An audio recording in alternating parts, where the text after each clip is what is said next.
up, Theron? How's it going? Sean, how's it going? Thanks for tuning in. Audio coming through okay? I think so.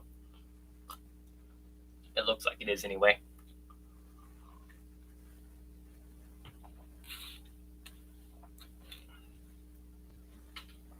Oh, man. Need to do some cleaning. I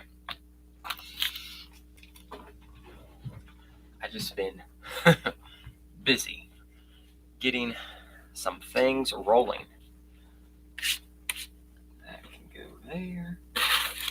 All that can go there. All right.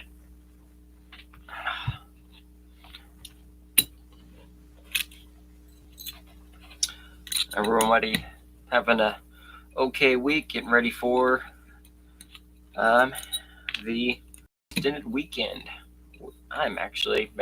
We closed the shop for this weekend, so I get an entire full weekend off as well, which is exciting.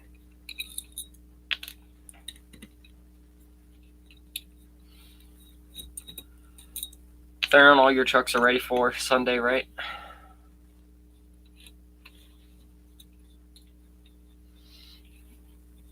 And all your points are added up. I think we talked about that last weekend. Okay, cool. Making sure. And I got the sheets, score sheets as well. And I got some medals, and I can't remember if we had medals and ribbons and stuff for placement. So we got some more, even little ones for kiddos or a concourse or whatever. I mean, we're still going. Oh, and Jake was just out there and he said it looks pretty good. Like we were saying, I just wasn't sure if it was going to stop raining. But I think where we do class 2 and 3 will probably be fine. The only one that's going to be iffy is generally where we normally do class 1. There's just not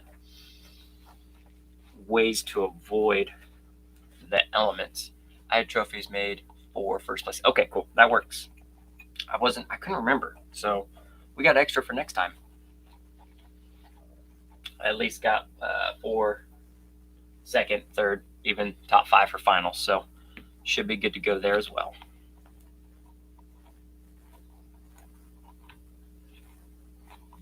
Which side do I want to use?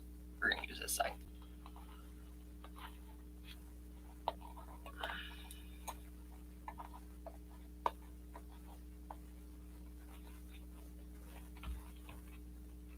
Make sure I actually got the thing all going. Brett, how's it going? Thanks for tuning in.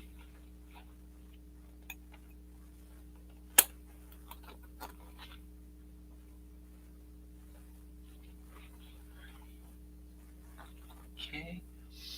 Ivan, how's it going? Thanks for tuning in, everybody. We're just putting some wheels together.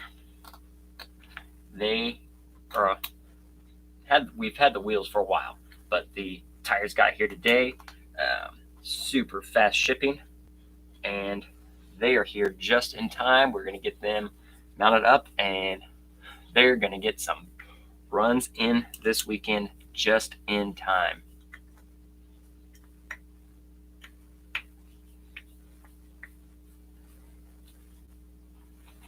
Super excited for these. I've been stealing Theron's tires when we were out doing things to run on mine, so I don't have to steal his tires anymore. I have my own tires now.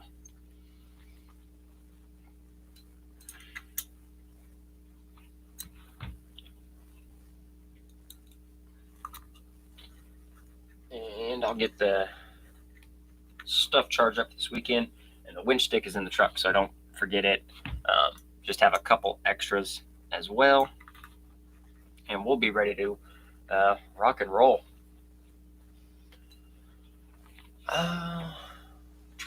Brett, I asked last week, a lot going on. I have a V3 chassis with element-based truck. I feel like this truck has more than what it's giving. V3 with, I've done several V3 element-based trucks. Is there an area you're struggling with, or part of the setup tuning or anything like that? Yeah, I mean, I've definitely capable. I mean, one thing, I mean, for a V3 swap, an Element 1 is a great starter, for sure. And they are very capable setups, hands down. They're very capable. But yes, there can be more of them. One thing with Elements was steering, but now with like the SSD diamond housings that are available for Element, I would definitely consider doing some of those, maybe able to get some more steering out of it.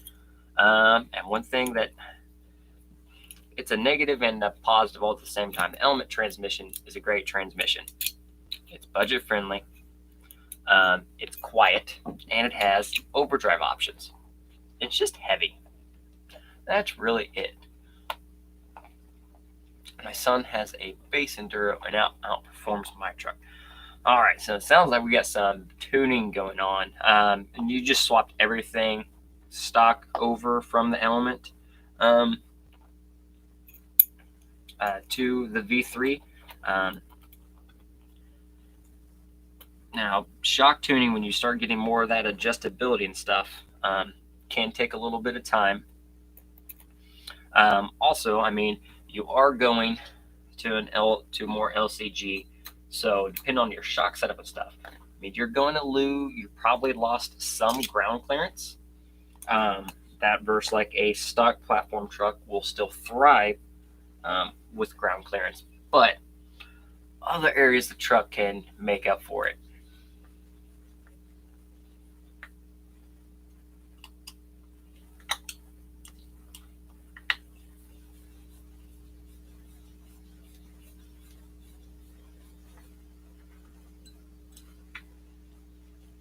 Speaking of Element, anyone else see that Ecto will be coming in a nice dark green color? So actually that looks pretty gosh dang good. I think we may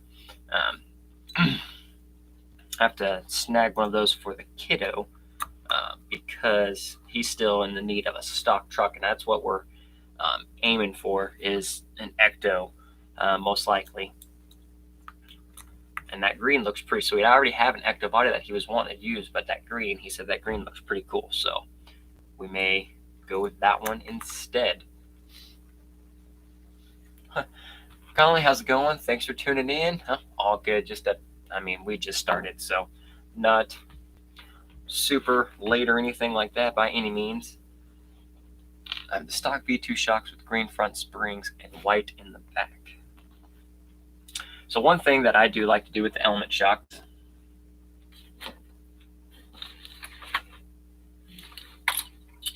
is a mini T-spring mod. Right here, these are the V2, so these are the bronze. I get a there. Any of them fit the Element shock.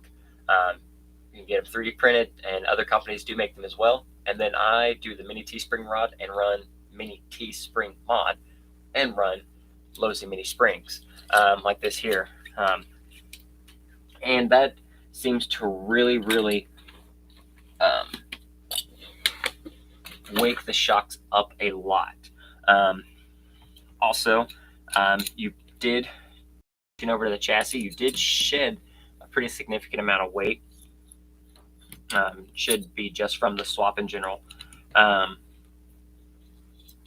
So yeah, it'll definitely be a little bit of some retuning. Shock oil. Do you know what oil you're running in them? My V3s, I like to start stepping it up. I like to start going in that 40 to 50 weight range when I do a spring mod like that. Other than that, I mean, it's just little things, weight. I assume you're not using the stock Element skid. I assume you have a flat skid, because that will make a world of a difference, swapping an Element with its skid to an LCG chassis where that skid is now even lower which could make it hang up on things more so. But another thing too is just driving. When you're swapping to new platforms and stuff like that, sometimes they can take a bit to get used to.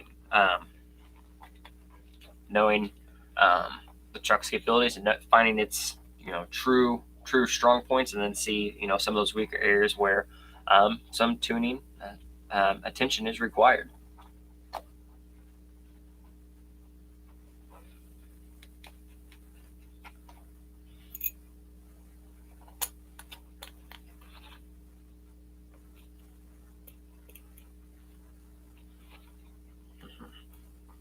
Man, these are nice.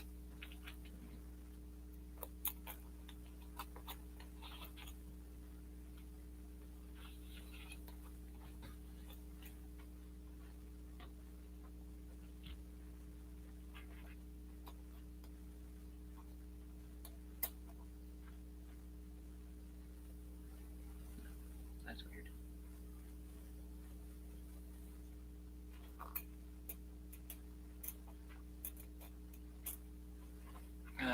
80 rear, 45 up front. I'm using the Vader skid. It's dual servo mount, also 60/40. 80 still in the rear. Dang, that might be. Well, I know several other people that do like running a heavy oil in the rear. At that point, I mean, it's just tuning some shock locations, and stuff like that. Just driving the truck, really just figuring out, because it is going to drive totally different than what you had before. I know I've been there where I've put, it wasn't my first LCG builds. I swapped everything over. I went out, took it for a run, and it did not do as good as it did prior. But a couple more times driving, a little bit of tuning, changed some shock locations up and stuff like that. Then it came to life. Then I was able to, okay, this is better. Just took a little bit of patience, tuning and driving.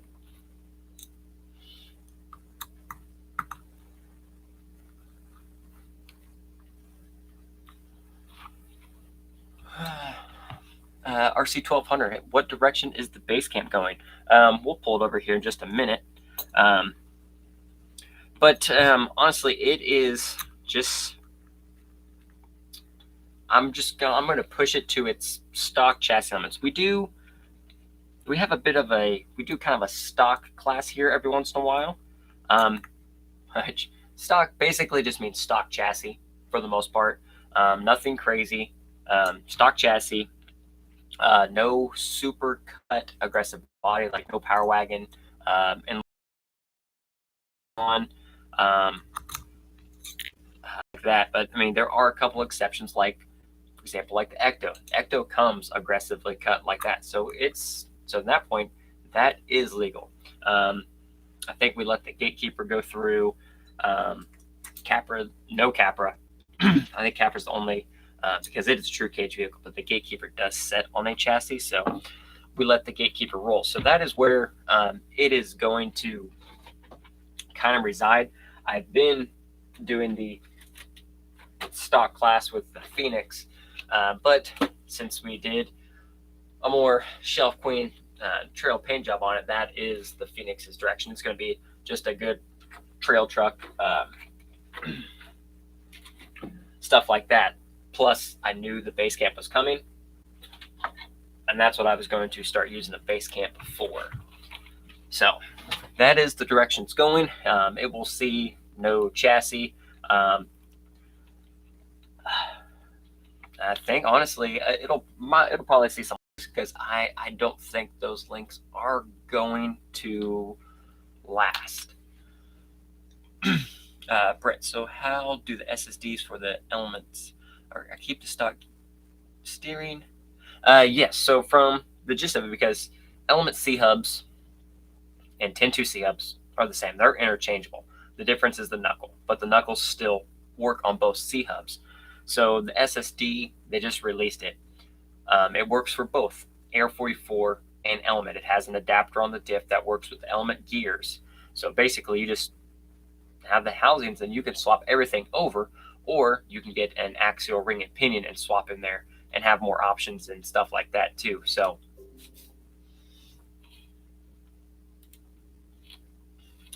so you can have more options that way. Plus the SSD housing is just, it's a better design. That diamond is awesome. It is one of my favorite axles, for sure.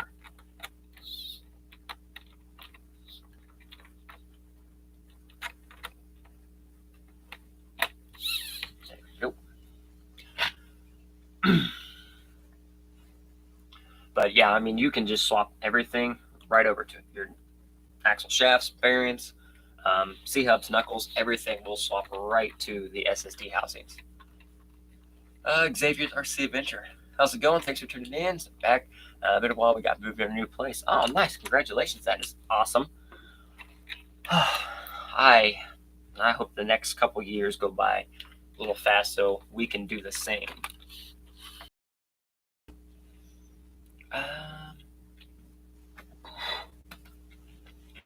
Ellie, how's it going, Tim? Managed to speak to Josh the other day about the Silent Assassin after I spoke. Nice, good. Yeah, Josh is a good dude. Known him through Facebook for quite some time. He does some killer builds, and between him and Zero Gravity RC with that ESC, great group of dudes. Helped me out a lot. Sent me everything I needed to know to get mine up and going, and it's been awesome. I hopefully early next month I will get another one ordered as well for that, and I will do a video on this here soon. I'm just putting it through some more paces and stuff like that, and we'll be good to go.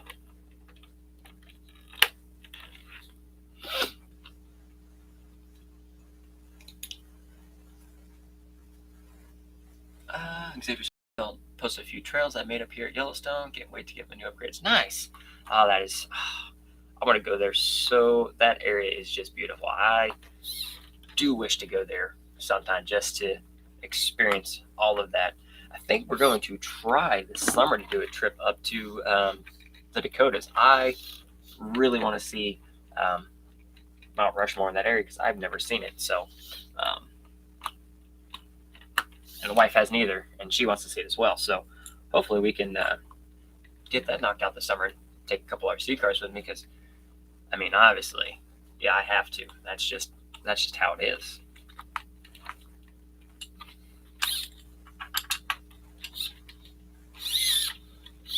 Okay.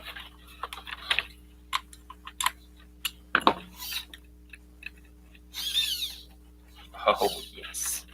That is, that makes me excited inside. Oh. Esharam, how's it going? Thanks for tuning in. Planning on it with the Axis 10 2600 stock gearing and a 2-load. Nice. Yeah, we just got, I do have a 1600 kV for this to run it on 4S, but before I do it on 4S, I need to make another BEC and install my cat pack there. Oh no.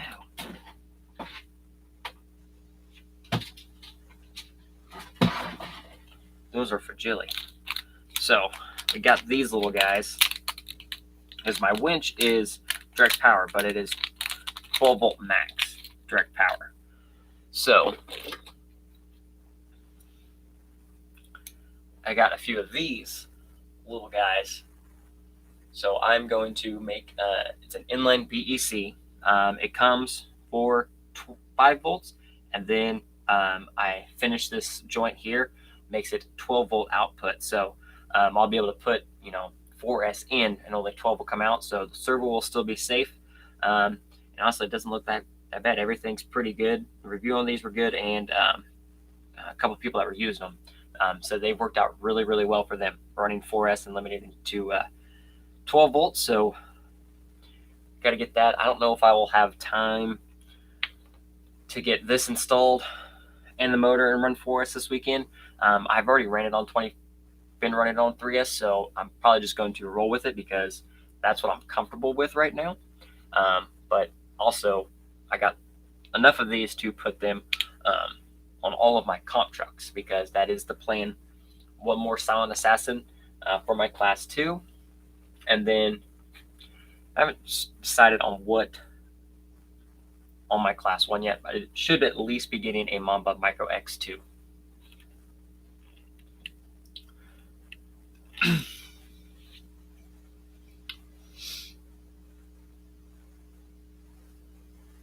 Little tip, if that's okay. Found that the TRX 4 works for the Gen 7 Pro bumpers and skid plates. Nice. Well, that's good to know. That's definitely good information to know and share out there. I did not know that. But I mean, there are lots of components that do work in between brands and stuff like that, and just general stuff. It's when you get to the more specific stuff that sometimes that's when they have to be more specific.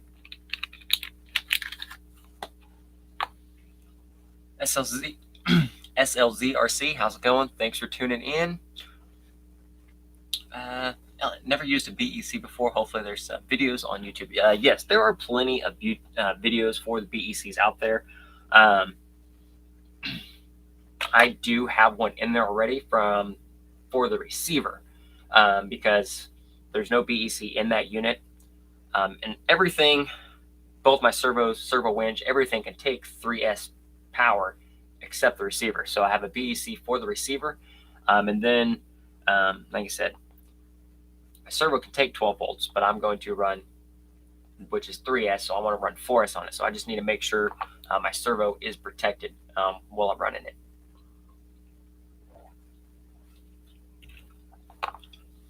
Now these ones I will solder in myself, but there are other plug-and-play BECs. Castle makes some, several other people make some too, and they already have them set at like specific voltages and stuff like that.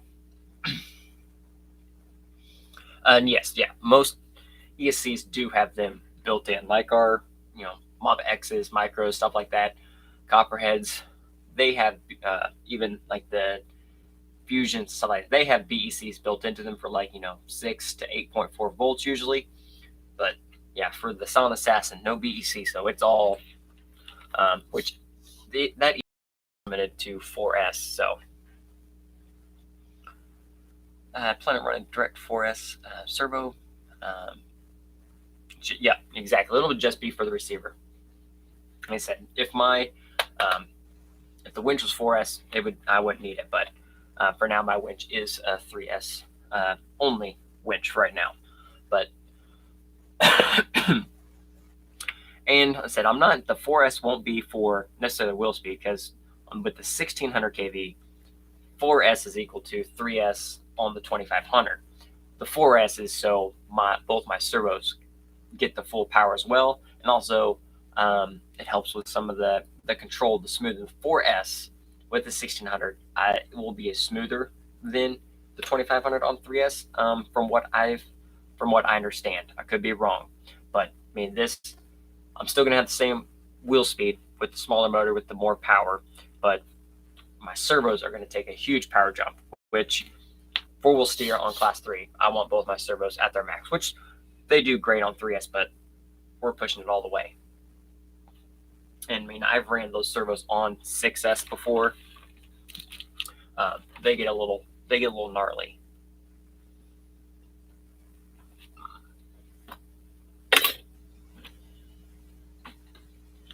But now, Class 3 is officially done. I said we've had these super shafty V1 22s for a while, since the purple came out just shortly after Nationals. Was just waiting. Got the custom cut and shut 22 Hyraxes in today. They were here for me when I got off work. Had some foam combo. 4 of them already picked up that Darren's been running in his, so had him get me some for mine as well. So good thing is, I already know how these tires and foams drive, because I have driven on them already. It's just these are going to be new and pretty, and they are awesome. I'm so excited for these right here. And I mean, the 22s just truly, I think, fully unlocks this build on its potential. I said I've drove it around on 19s, it still does really good, but these 22s with the Capra super shafty axles just truly take it to a whole nother level. The 1600 will be on the Capra's portals here, and I have the 0% transfer case from Team Garage Hack in here. Stock portal gearing and ring and pinion in the rear, stock ring and pinion in the front with Team Garage Hack Wild overdrive gears in them. So I'm running about 36% overdrive. Yes, they're on the sidewall feels great. I am so excited. Were yours even vented? I didn't even notice when I was driving the other day. I didn't vent these yet. I should have probably did that before I mounted them. Xavier's RC, got a question. What is a good brushed ESC and motor combo for the trails? Not so much rock hauling here, but the stock 550 seems good, but I'm sure there's better. Okay, for brushed, there are tons of options. You have your good old-fashioned Hobbywing 1080 is nearly, honestly, hard to beat. I'll show it in a second anyway. The ISDT ESC 70, which I will be doing a video on this with the base camp. I just picked up. This is $25 on Amazon, and took it out last weekend with the stock motor, and I was super impressed with it. So price ranges up to 1080, and that I definitely recommend them. That thing, the ESC 70, is really cool. It's Bluetooth capable. You can tune everything on your phone, even the throttle curve and brake curves. You can even change the startup tone. But I found out if you choose, it does something. It makes a tune with the motor, sending signals, everything, so it can actually play a song. But certain motors do not like certain really long theme songs. So I almost had a disaster, but it was okay. Everything worked. So for ESC wise, I recommend 1080 or that one. And then motors. I mean, lots of good motors out there too. Brushed trailing, Holmes Trailmaster or Crawlmaster Sport. Those $15, $20 motors are perfect. They do great.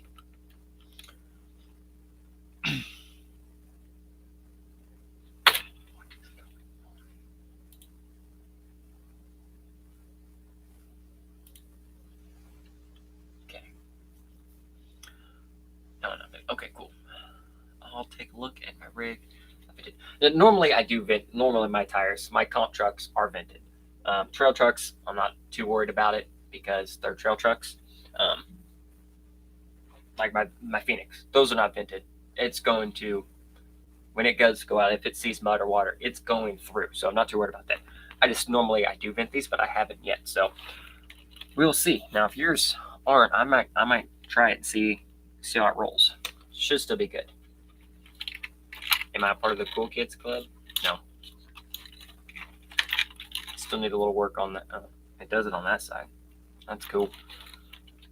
But I think the only other thing I want to do is the super shafty brass center piece on here, just for a scotch more weight in the front, and this thing will be perfect. I'm going probably on this one, I'm shooting more for like 65 in the front, going for a little bit more.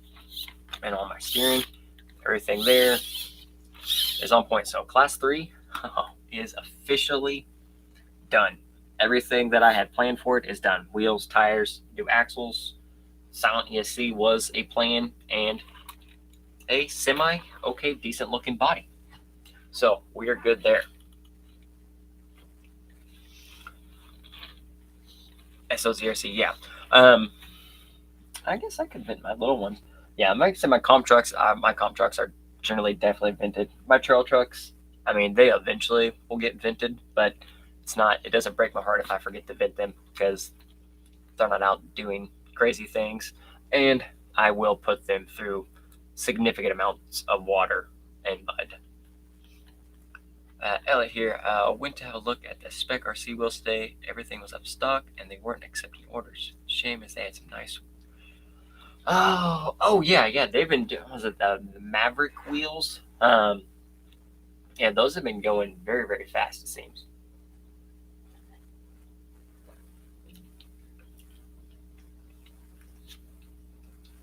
Chris, I'm looking to get my first crawler, and I plan on gradually building up to a comp truck. What would your opinion be the best to go? Okay, so if you're looking to start and get into it, and you're looking to go move on to the next level, maybe start with that and then build on to, swap in chassis and stuff like that, I would look at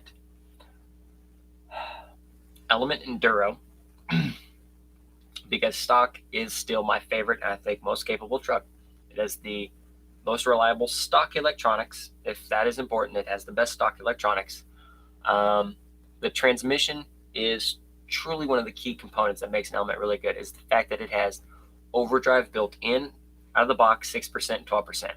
But it has options for replacement gears inside that can take it up to 25% overdrive, which is huge. And I do like overdrive in the transmission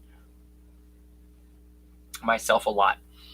And the Element does have tons of aftermarket support for the chassis itself and other components. Air 44s nearly swap right over. If that's your thing, tons of potential there.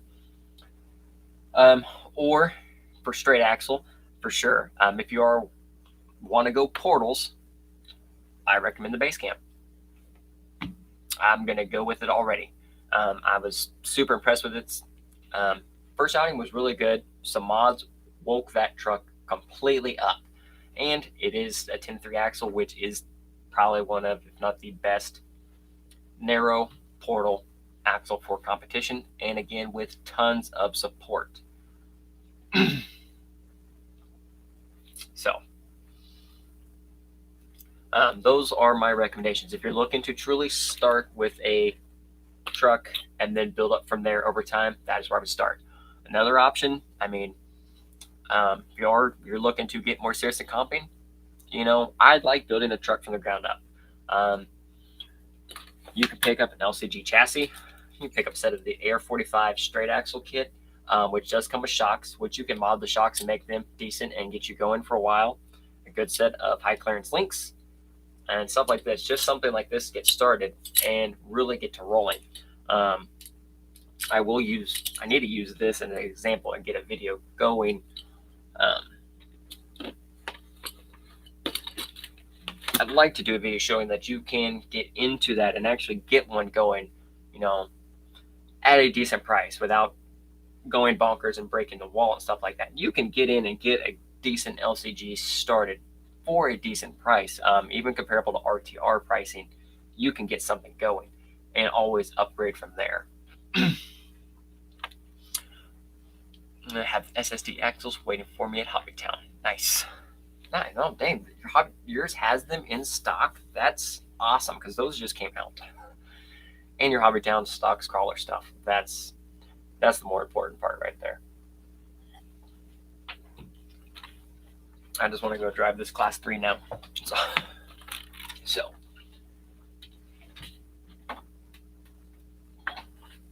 Okay, it is done. Class 2 is done. I know people have asked, so this will be before the next video, but here is the Basecamp now. SLCRZ, just purchased a Gatekeeper kit. I'm going to use the trans and an SCX-10.2 and be the Gatekeeper for permanent build. Nice, that is a really good option. That sounds fun. Yeah, pre-runner Gatekeepers are a blast, and definitely setting up style of a pre-runner with the trailing arms, some IFS. Oh yeah, I can definitely see that. Home we have the hobby flag. Oh, okay, nice. Oh, lots of people up there. I still don't understand how the classes work, but it's okay. I'm sure it's a lot to explain. Well, Now, again, there will be significant rule changes here in the upcoming months. But for the general gist of it, Class 1 is, think of it, Class 1 as a daily driver. Something you drive to work every day. You might go out and hit a trail or two very, very lightly. Class 2, sorry, that was Class 1. Class 2, think of it as modified. You through you got some decent full suspension on your truck. You went up to 35s, 37s. You don't care if it gets hit or you hit a tree. You can drive it if you want to work, order your place, but most likely you're probably going to trailer it. And then Class 3, it's unlimited would be a way to do it. I mean, you're talking everything: rear steer, dig, full cage vehicles. You're bouncers, crawlers, like King of Hammers, TTC vehicles. That's how it is written in the rules, and that is what it is. Most RTRs, even though it looks like Class 1, but with tire sizes and stuff like that, most RTRs fit in Class 2 for sure, and with some work some of them can fit in Class 1.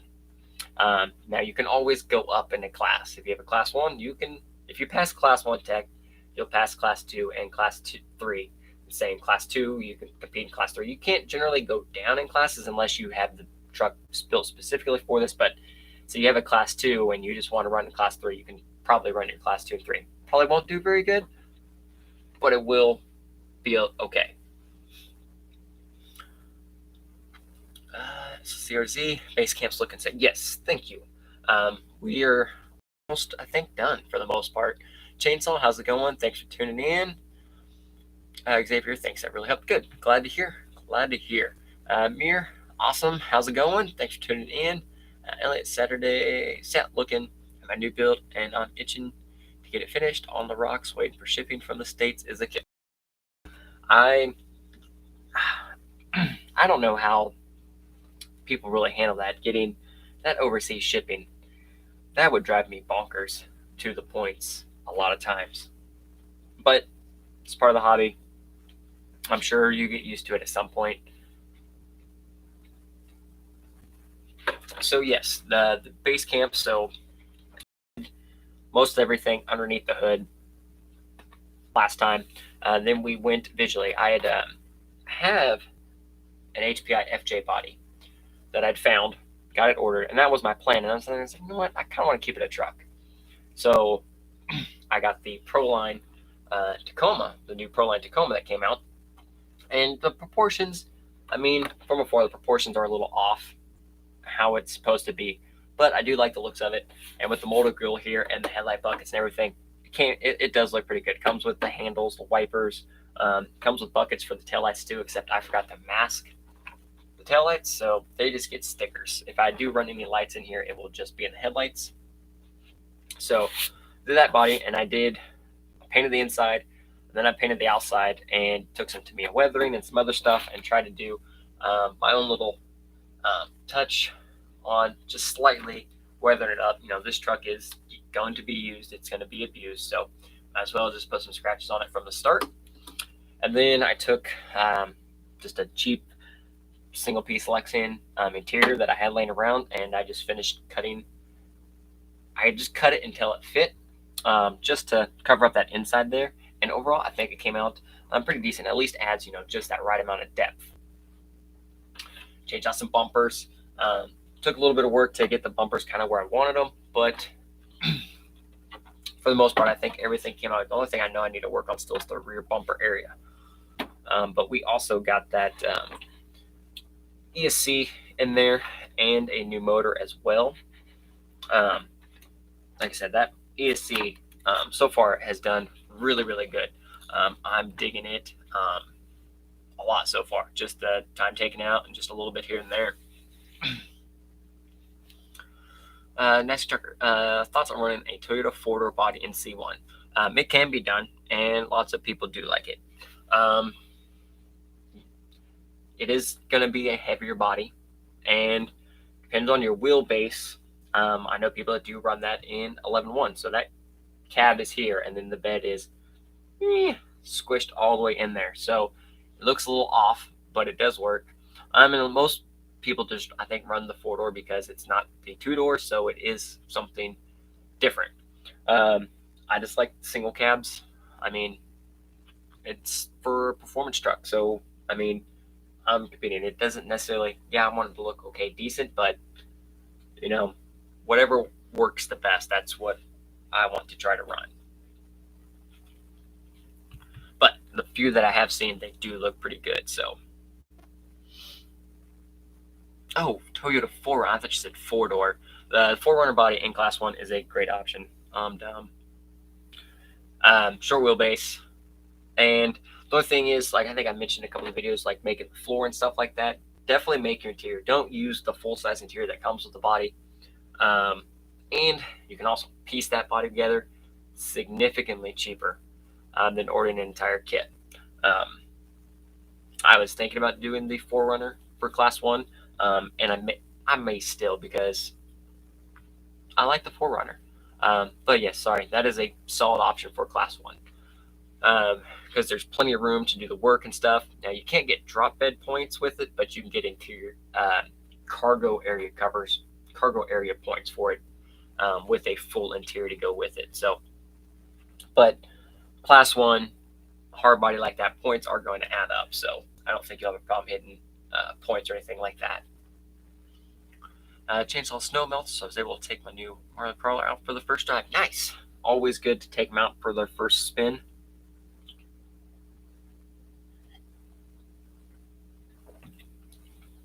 Oh man, I totally thought that said 4-door, not 4Runner. I'm dumb.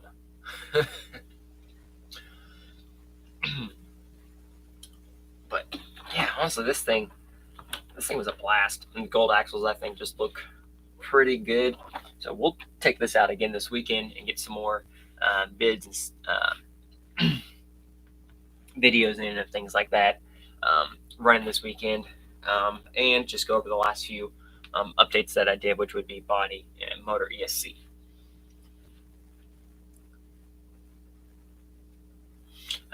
Real quick here, back trucker there. I was looking at scale points. Yeah, 11.3 wheelbase. So I mean, very similar to Hilux, stuff like that. You can manipulate the angles a little bit.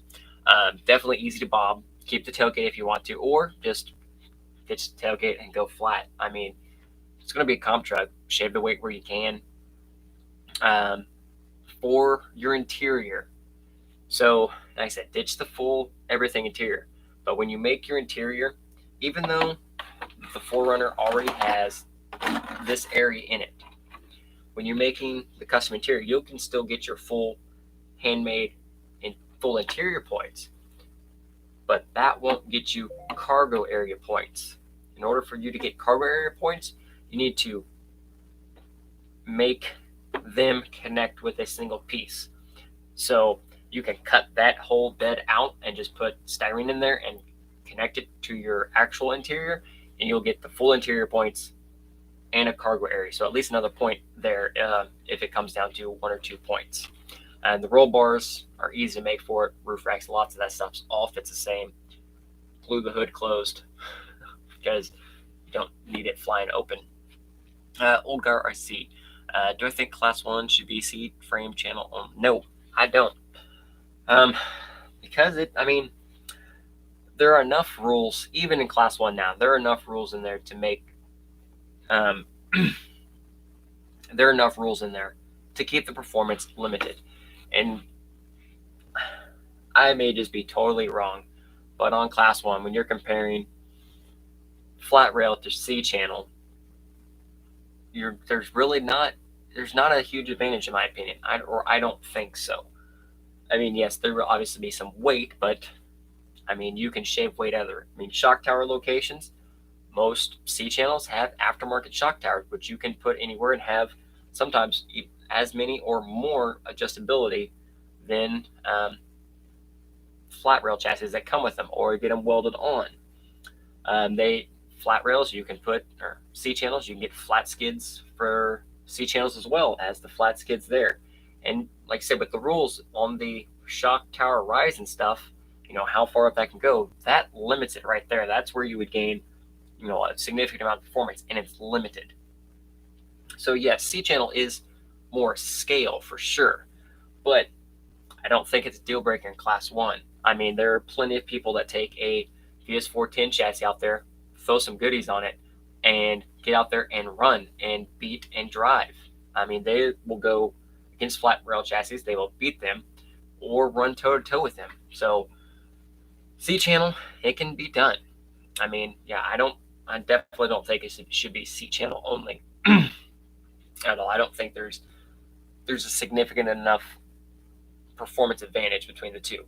Now, if it comes to scale aspect, then yes, obviously the C channel is more scale, but when you see these trucks anyway, there's not much scale left as it is.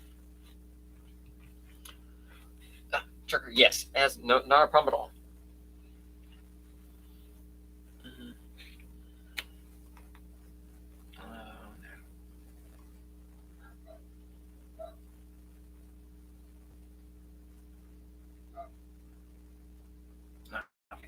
Very good. Question: Does anyone have an SCX6? I may have questions at some point. I'm still debating. I have no true reason that I would need an SCX6 other than I think it looks cool. And I think now there are plenty of upgrades for it, so that's a thing. Tom, how's it going? Thanks for tuning in. Love the C2 body. I'm a Tundra guy too. Yes. Yeah, I love my Tundra. I wish we had a true Tundra body available. It said that Kyosho car that just released, that is a full Crewmax Pro. So I think I'm gonna have to at least get one of those just to have it, but I think they changed that chassis, and the chassis is long enough now. I'm pretty sure we can pull that body off on our trucks.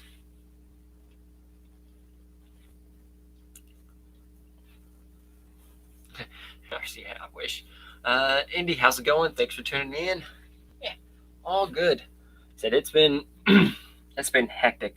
I'm significantly worn out from this week so far as it is. One more day left. I'm ready for a few good full days to just relax and kind of recuperate. Like I said, it's been a week. I'm running on BioFreeze and Red Bull at this point just to keep my back and my shoulders from hurting, and Red Bull to keep me awake, and we are powering through. It's been a week. I think I've worked on enough Chevys this week, and I work at a Toyota, so I've had a week already. It's a long one. I'm ready for a break. I'm ready for a vacation again. That would be really nice. See, King of Missouri.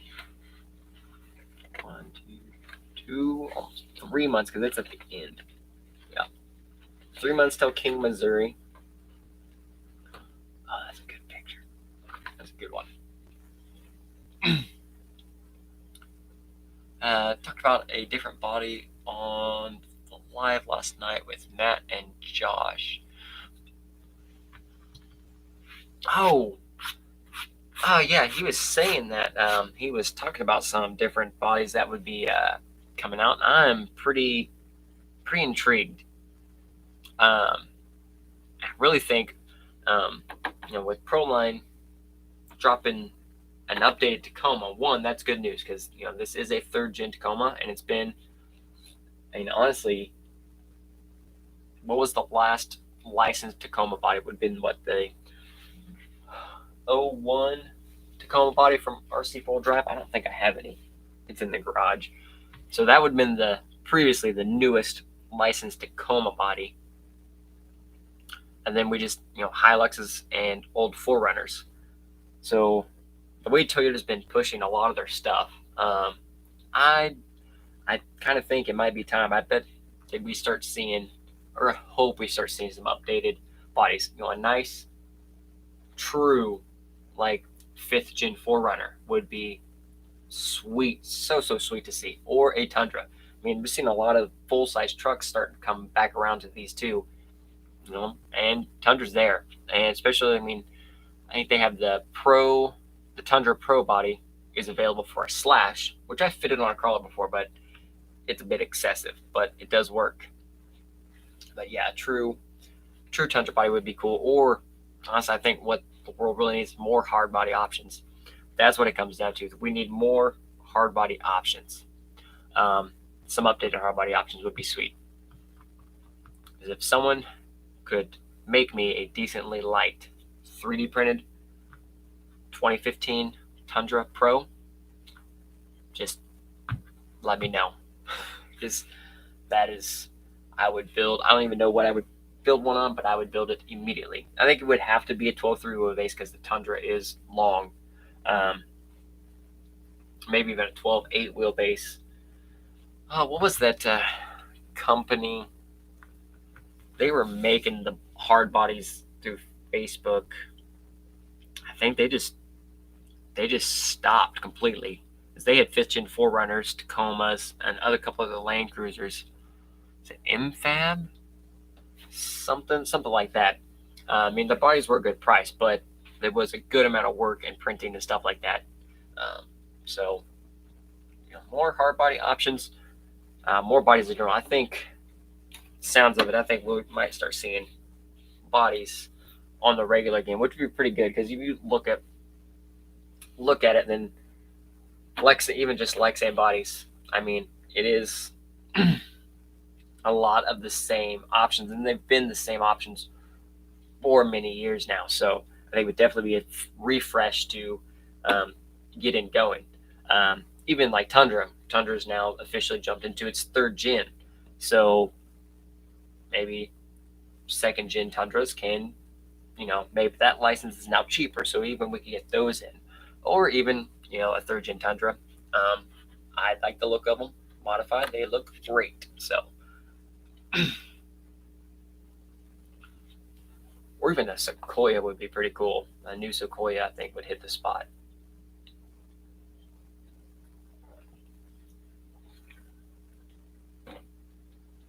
Oh man.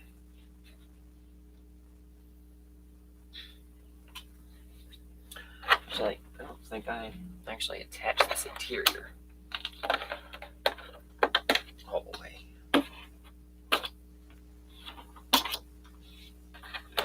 Huh. So, didn't actually attach the interior, but it ended up fitting perfectly after some cutting and trimming. It actually just kind of holds in there just right. So that's actually pretty good. Stay. But overall, everything else came out pretty good. I finished up ESC, got the motor and everything. Should be good there. Took out a few other pieces. Still need to work on the rear bumper. But for the most part, at this point, it is done. The only other thing that I think I can do to it and stay in limits of our kind of comp deal are the links. Like I said, they're metal, so they'll still hold up, but I definitely see them bending for sure at some point.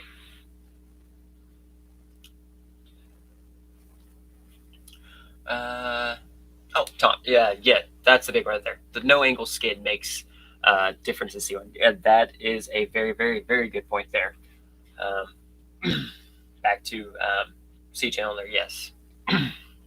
That makes a huge difference, hands down. Xavier RC, Radio Shack here, and Bozeman. They've been doing the RC World for a while. They've told me y'all know more than we do. Call to get feedback. Oh, okay, yeah. Things they told me just to come in and look, and then I live 2 hours away. It was bad. Ugh, dang. Whew. It is what it is. But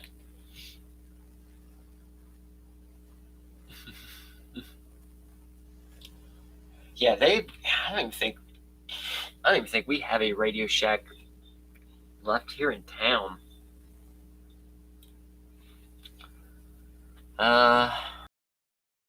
Went to it. It's gone. I think it's Little Caesars. There might be one hiding on the east side of town, and that is it. Other than that, now I think the last Radio Shack is gone. I think there may be, like I said, there may be one, but I don't know where it's at or remember where it's at. I just don't drive by it enough or something like that. Not even like New Bright, they come up with something. They have the Bronco, which was a big one, and they've done Tundra before. And it was just the ugly Tundra, but they have done a Tundra before. We just don't talk about that step side first gen Tundra. That was a thing. What glue do I prefer on hard bodies? Just a good CA glue or Gorilla Glue. When I'm just like attaching styrene pieces and stuff like that, that's what I use. Now, if I'm like, if you're cutting and bobbing and like putting that whole piece back, just a good quick epoxy generally does the trick for me. I know there are much better tricks and ideas for that, but I've just always used some quick epoxy, and it's held up pretty good at this point. LAX, there's one out here. Oh, nice. They're okay. Radio Shacks, they're still there. Just, I want to say, I know there's definitely, I think, more small town now than anything. Our Best Buy, honestly, I think we even closed one of our Best Buys. We had 3. I think we only have 2 left, but they're just so hit and miss. And Best Buy is not what it used to be. I remember Best Buy, you go in, that's where you would look at all the music and movies and things. And now they have no music, very few movies, and they have some games. But if you want a washer and dryer, Best Buy of all places now, you can get your washer and dryer. Well, I started late. What did I miss? Oh, not much. Just kind of hanging out, chit-chatting for a little bit. I got my tires finally for my Class 3, so we mounted them up and got them done, and then just got the base camp here on the bench, just kind of tinkering around. Nothing too crazy. I need to do some soldering, but my soldering iron is out in the truck because I had it with me the other day and I just left it out there. And I don't feel like going to get it yet. And just, it's finally stopped raining here too, which is good because we are doing some comping this Sunday. But it has rained significantly. But looks like our area is pretty good. Doesn't look like it is too much of a muddy mess. And we still have 2 full days of 90 plus degrees to dry it out before then. So I said, doesn't matter if it's muddy or not, we are still comping this weekend and ready to rock and roll. So one thing, shock towers have held up good. Got the battery tray there.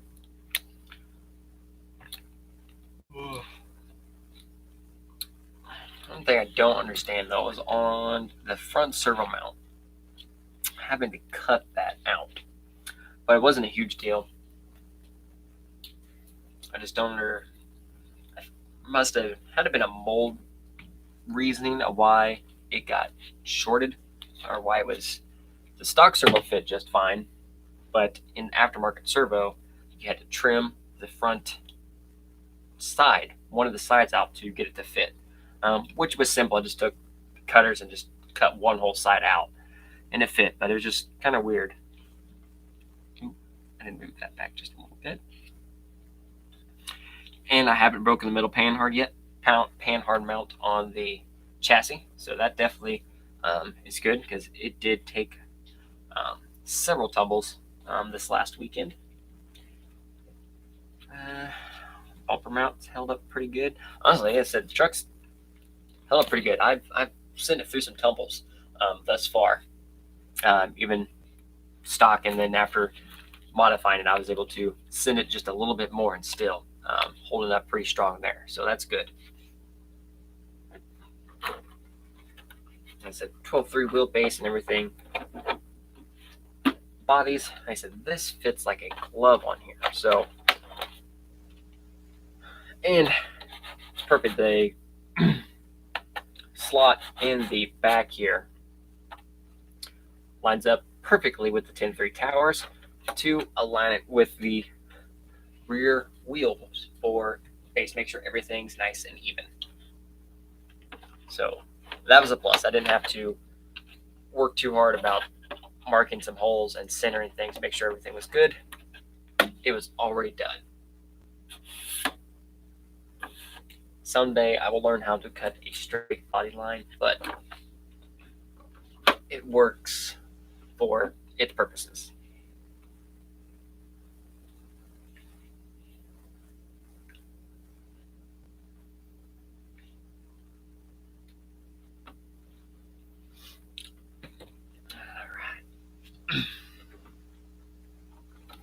But on that, anyone else? Anything new, exciting? Any new releases anybody's interested in, or something you've been eyeballing for a while and just haven't pulled the trigger yet? I'd say keep an eye out on through the social medias and just some of the other pages. I mean, this is a weekend that sales are pretty common, so definitely keep an eye out.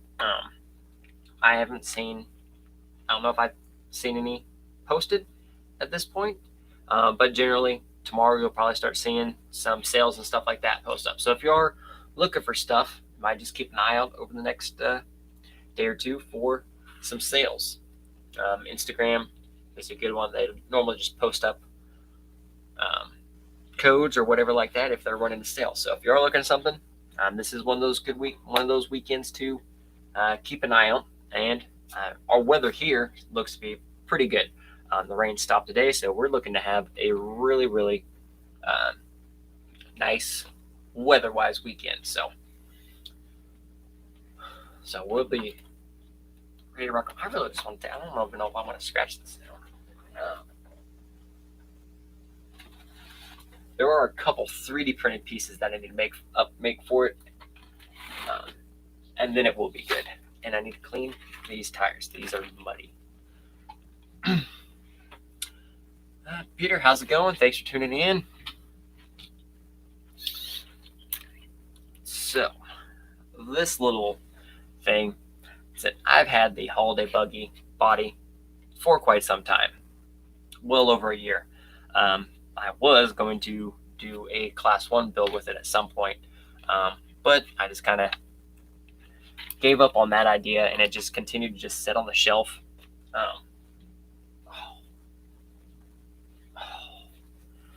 Whew, that hit the spot. Oh, man. Oh, that hurt.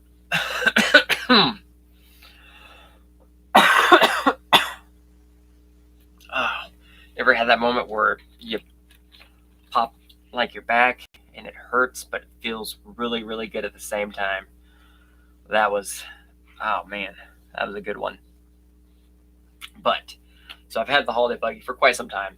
I just haven't got around to. I was like, you know what, Class 1, I have a feeling this is going to be one of those targeted bodies for next year, at least for Class 1. So I was like, you know what, we're just going to run with it. So we did some cutting and some modifying.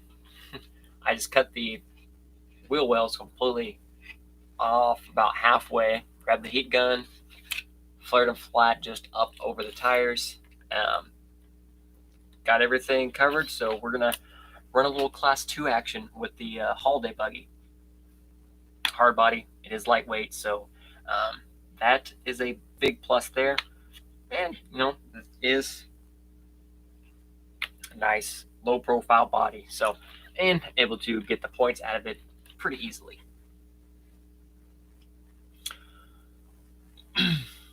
Truck looks fast. Well, thank you very much. Much appreciated. Next, hopefully I can get a call this weekend. If not, I'll go to K&K next week. Oh, that looks like a blast next weekend. Speaking of, there will not be a live stream next week because next week is on Thursday. That is my anniversary, so there will not be a live stream next week. So it'll be after that. that next second weekend in June, we'll get back to live stream. But I'll at least try to get some videos in there in the meantime. But just so you know, no live stream next week. Indy's supposed to be nice Saturday and Sunday here. It's rained hard the past few days. Hope it's out past this weekend. Yes, it has rained hard. I think yesterday morning they said, or was it Wednesday morning? Wednesday morning, I think we had started raining late that night, early morning. I think by like 11 or 11:30, over 4, almost 5 inches of rain. I know some other areas got 7, 8 inches of rain, so that's a time. Peter, watch your live a lot here, but you said, oh, good. You're perfectly fine just to come and hang out and watch. He said, I don't generally do a whole lot on live stream. I just finished putting together things that I've been meaning to put together, or just a little tinkering. And thank you very much appreciated. So yeah, we're gonna take this out. I need to try to find I had some specific vinyl for this, and I do not see it anywhere at the moment.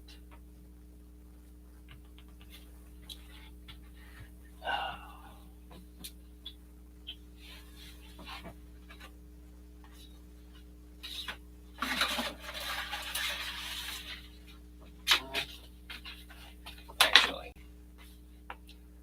carbon fiber, maybe. I'll think about it in a minute. Last Saturday I got 2 feet of snow, and Tuesday another foot. Oh my goodness. What's that? Yeah. From Colorado there. Yeah, I think he said it's like 31 inches of snow, and then another. Yeah, it was ridiculous. That was ridiculous. I was like, it is May, but now granted, those areas can get snow all year long, so tis to be expected, but still just kind of you're like, man, it's May, and they're getting freakishly amounts of snow.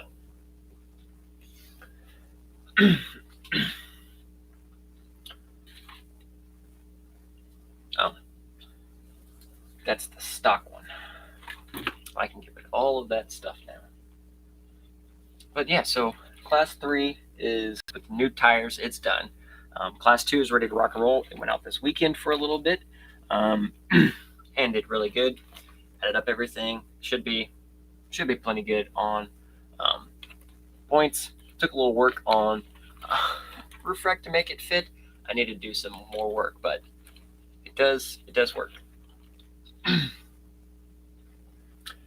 And class 1, I think, is ready as well. I think I need to just pull off these tires and clean them because they are dirty.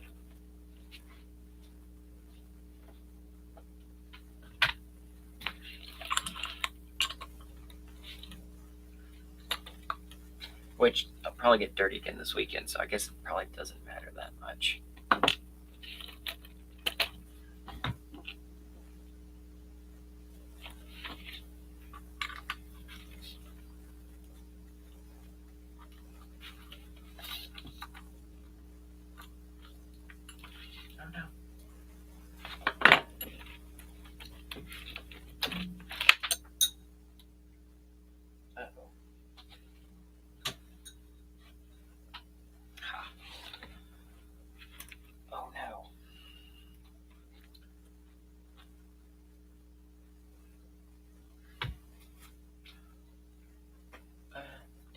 Sharpie.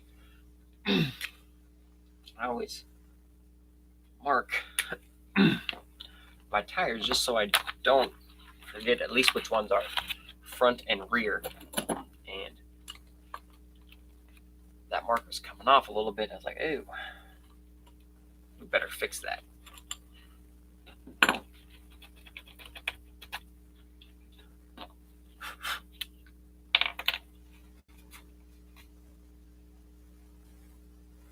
Okay, there.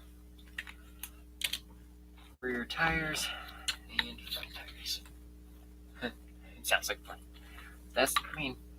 I do like snow. So, I mean, excessive amounts of snow. Like if it's going to snow, I want it to snow. So, yes, I am all for the snow as well.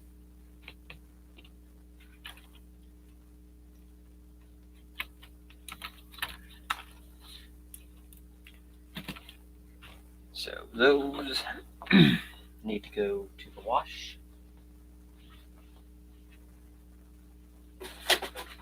Put them in my to-do box.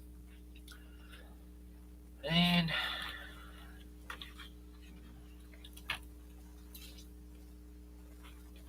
nope.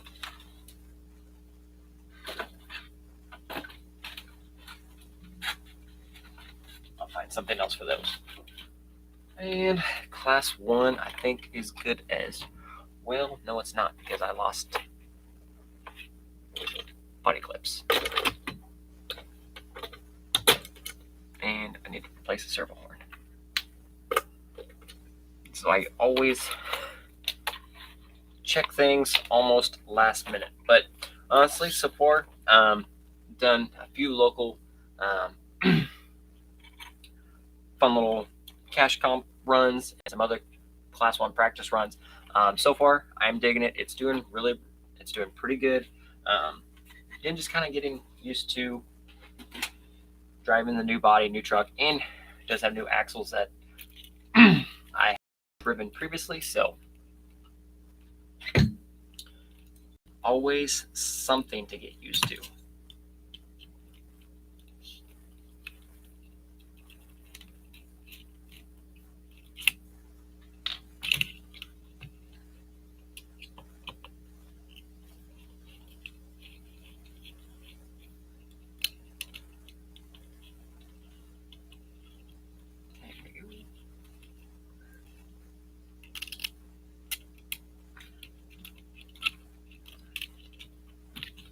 This is about the only time custom builds are kind of not fun as when you're replacing simple things. And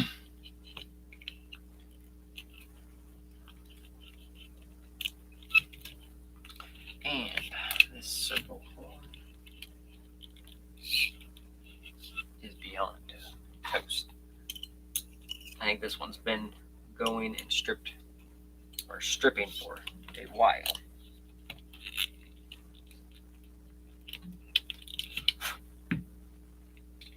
Yeah, there wasn't much left in there. I'll put it right there.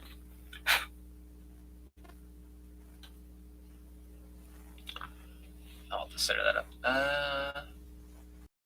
How much does it cost to build a G-Speed from the ground up? Well, I am working, I mentioned a little bit earlier, I am working on trying to do a video, at least give you a ground up. Like, yeah, chassis kit, axles, and some other things. A lot of it depends on what you have available. Like if you have a donor truck, like an Element or an SX102, something like that, where axles, shocks, and some links, some drive shafts, a lot of stuff can be used. That can drop the cost down a lot. But ground up, every piece, every component for it. I'm not going to include wheels and tires because that can be whatever. But for the base components, and say just an axial 3-gear transmission, just something to get it running, because the 3-gear will work with most axles. Let's see, 60. I think normal chassis kits are about 100 to 110, plus the servo mount, 150. Figure chassis components generally in the 150 range, give or take. Links, 60, 70 bucks. So there's just over 200. Axles, either AR44s or AR45 straight axles, another 150. So 350-ish. I say probably in the neighborhood of 400 to 500. With like an axial 3-gear, you can get it going. But then you depends on wheels and tires, whether you like extravagant wheels don't really care about the wheels, good set of tires and foams are going to run you about $100 too. So like if you're going to more high end, top high end, stuff like that, I mean, yeah, you'd easily push in the $500 to $800 range, easy, and that's probably without electronics. Um, so yes, they can get up there. Like the donor rigs make a huge difference. Donor rigs can drop that cost significantly, even just axles, wheels, and tires, stuff like that. But generally, I don't do like the electronics because everyone has their preferred electronics, and you can go with a nice, simple brushed combo.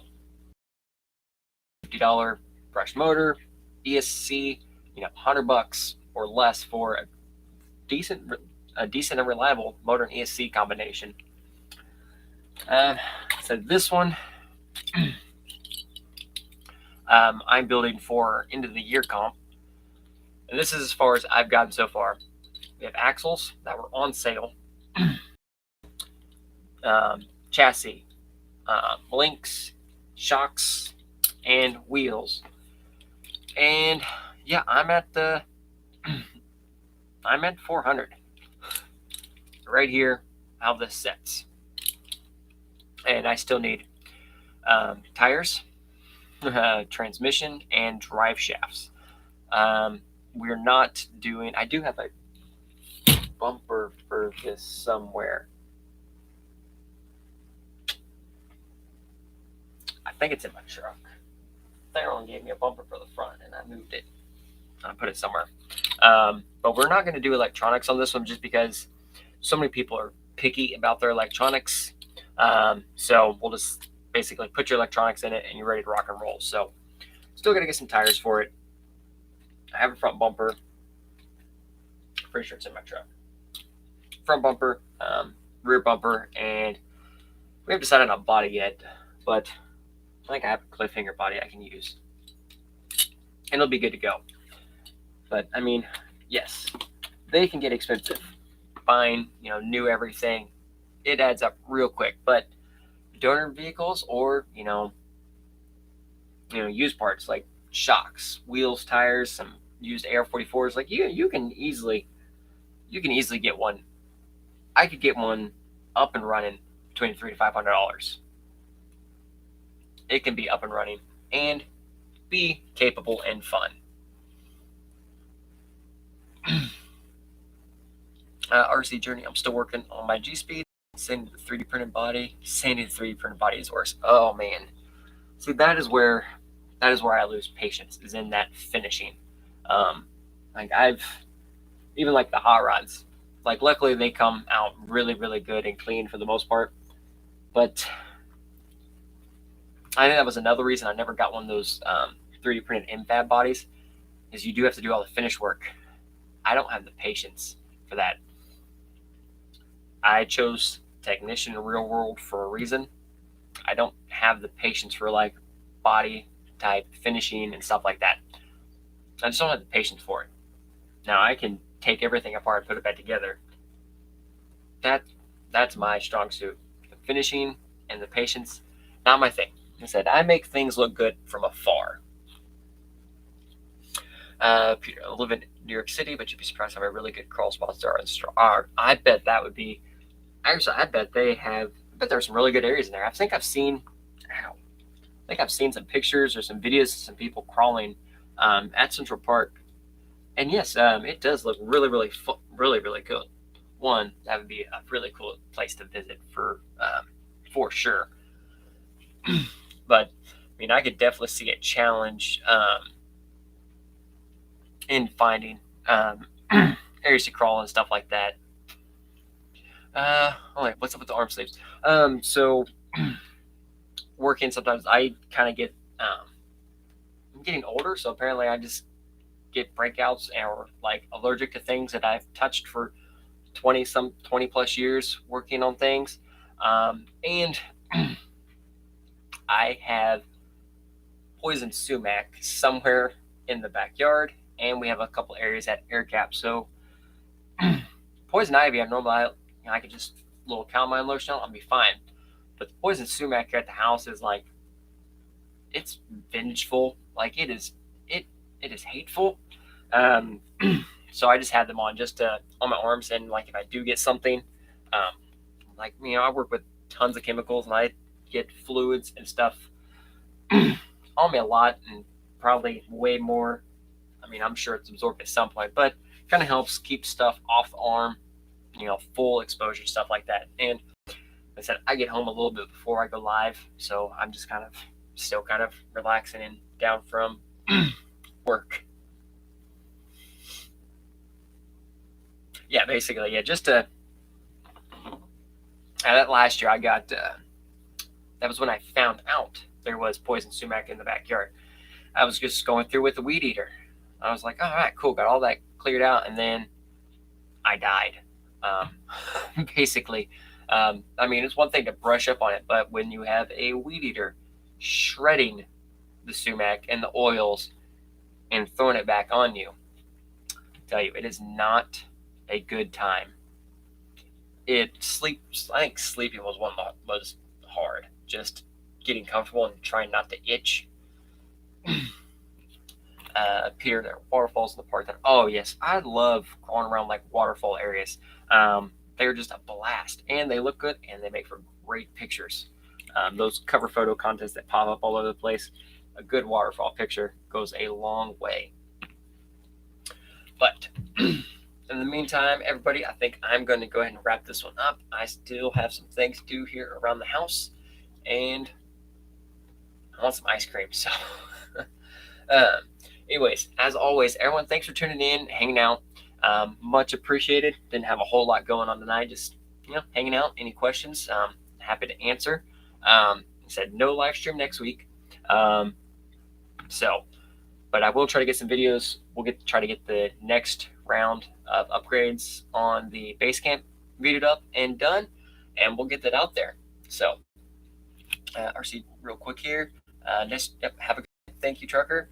RC Jordan, don't mind saying as much.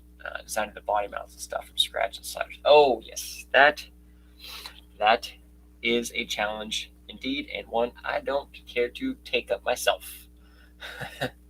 But I'm sure you got this I'm sure you got it handled. So I said, as always, everyone, have a great one. Thanks for tuning in, and crawl on. Have a good night, everybody.